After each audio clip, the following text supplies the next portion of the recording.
Hey guys! So, this is actually something kind of neat.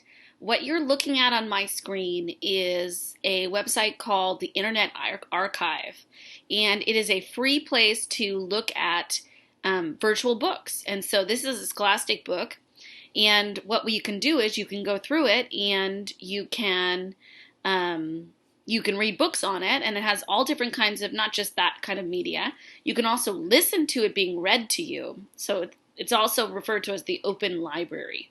And then what I did was we were studying Benjamin Franklin. So there's a search, and I just wrote Benjamin Franklin, and then I looked for a book that looked about our something we would enjoy here in first grade. And I found this one. So again, it's called Internet Archive, and it's from the Open Library. And you do have to make a free account, but I've never received anything, articles or things I don't want to receive. So if you want to try it out and you ask your parents and they say it's okay, I've used it a bunch of times, and now you're going to get to read a book with me using it. All right. When I grow up, Benjamin Franklin. My name is Benjamin Franklin. I was born in a small, crowded house in Boston, Massachusetts on January 17th, 1706. My house was so full because I had 16 brothers and sisters. I was the 15th child and the youngest boy. I grew up near Boston Harbor. It was a busy, exciting place. There were ships everywhere. I dreamed of sailing away on an incredible adventure, but first I had to learn how to swim. I read a book called The Art of Swimming, and I practiced. Soon I was a great swimmer, but I wanted to swim faster. I attached wooden paddles to my hands and feet. Though the paddles were heavy, they worked. These wooden flippers were my first invention. I was only 11 years old.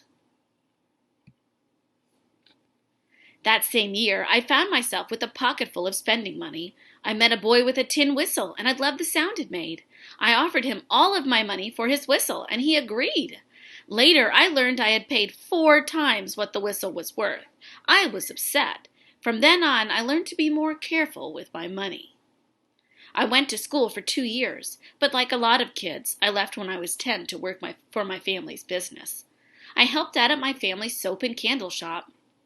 The work was smelly, boring, and tiring. I dreamed of sailing away and making great discoveries around the world. Luckily, my father could see that candle making wasn't for me.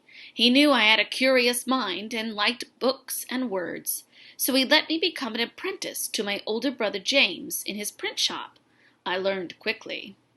My brother began publishing a newspaper. I wanted to write a story for the paper, but I was just 16. I knew he would say I was too young. In my free time, I practiced writing, and I read a lot. I had a lot of funny and clever ideas to share. If only I could get them into print. I disguised my handwriting, and I wrote a funny letter to the paper's editor, my own brother. I pretended to be a woman named Silence Dogood, who had a lot to say about the world. My brother liked the letter, and he printed it. It was the first time my writing was published. Sir, I wrote, I am very sensible that it is impossible for me, or indeed any one writer, to please all readers at once.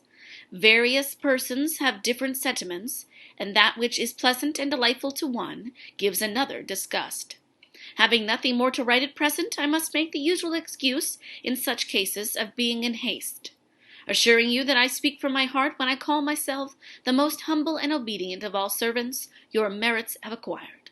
Silence Dogood. I wrote more letters by Silence Dogood, but my brother soon found out the truth. He was angry that I had tricked him. After that, we didn't get along. I was supposed to work for my brother until I turned 21, but we fought so much that I ran away at 17. I sold some of my books and bought a ticket on a ship out of Boston. I sailed first to New York and then to Philadelphia. I found a job at Samuel Keimer's print shop. I was very friendly, and I loved meeting new people. I made friends with Deborah Reed, my landlord's daughter. I worked hard and saved my money, and I became a respectable printer. And when I was 22, I opened my own shop. On September 1st, 1730, I married Deborah Reed. We raised 3 children together. William, Francis, called Frankie, and Sarah, called Sally. Sadly, Frankie died of smallpox when he was 4, and I was heartbroken.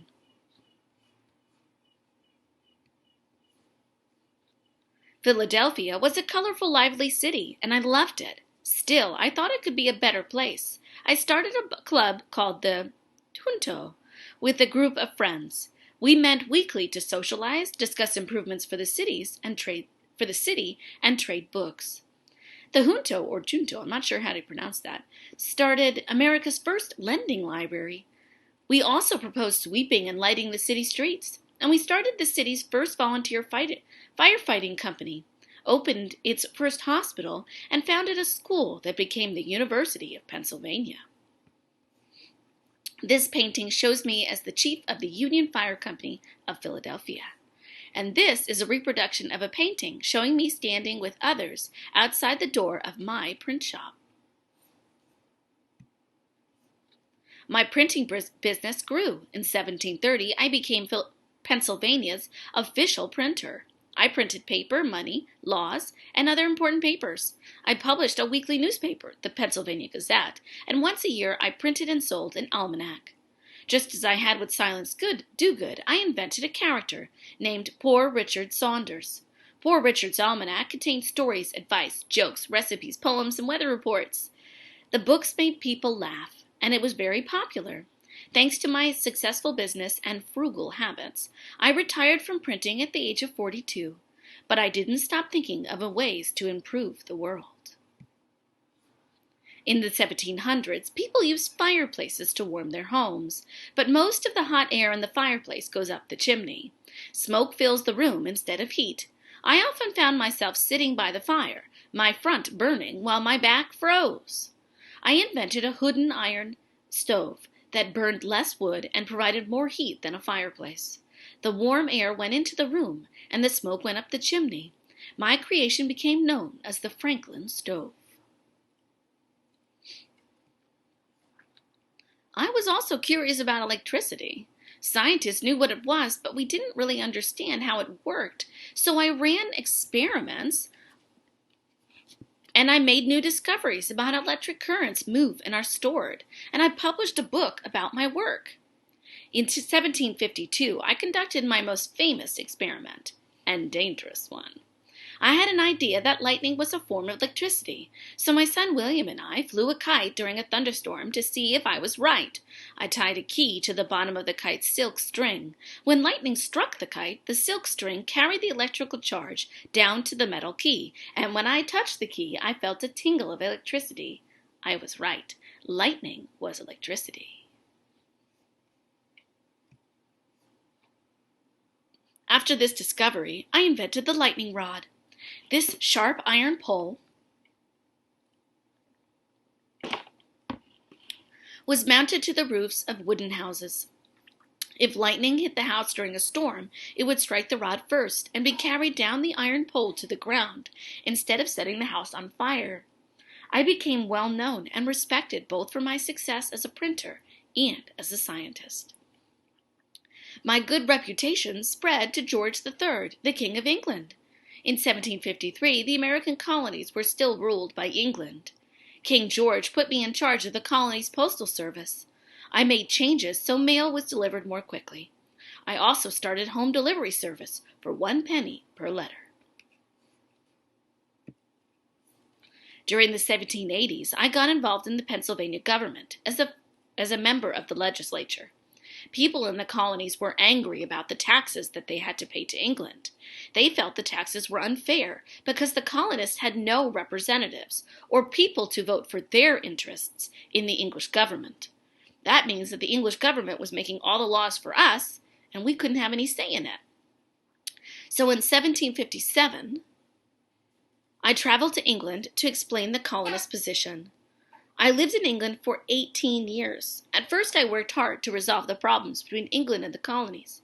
But as the years passed, I thought the colonies should fight for their independence. I was on a ship heading home to Pennsylvania when war broke out between the two sides on April 19, 1775.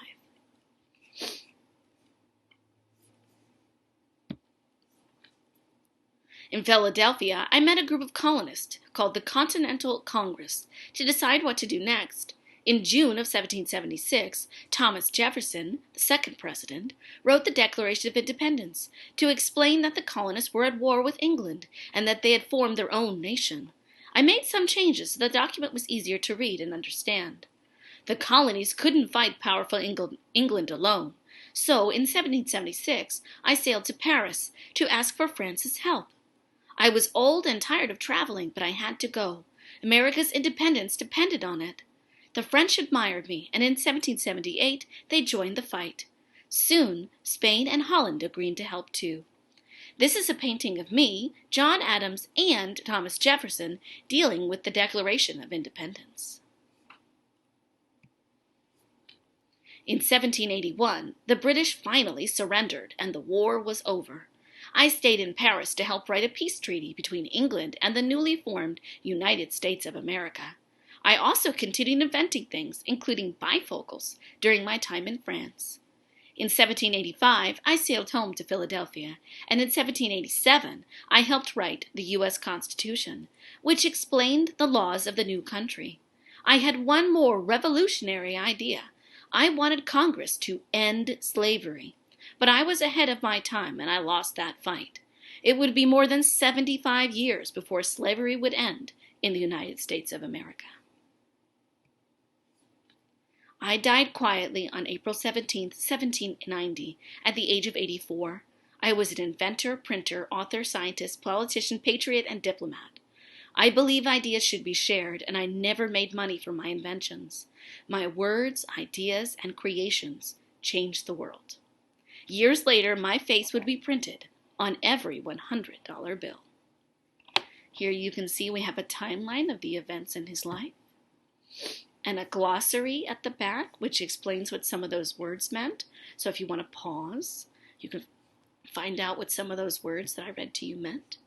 And there's the end of our story. Thanks for joining me, guys. I hope you've enjoyed learning about Benjamin Franklin, an American hero and a founding father.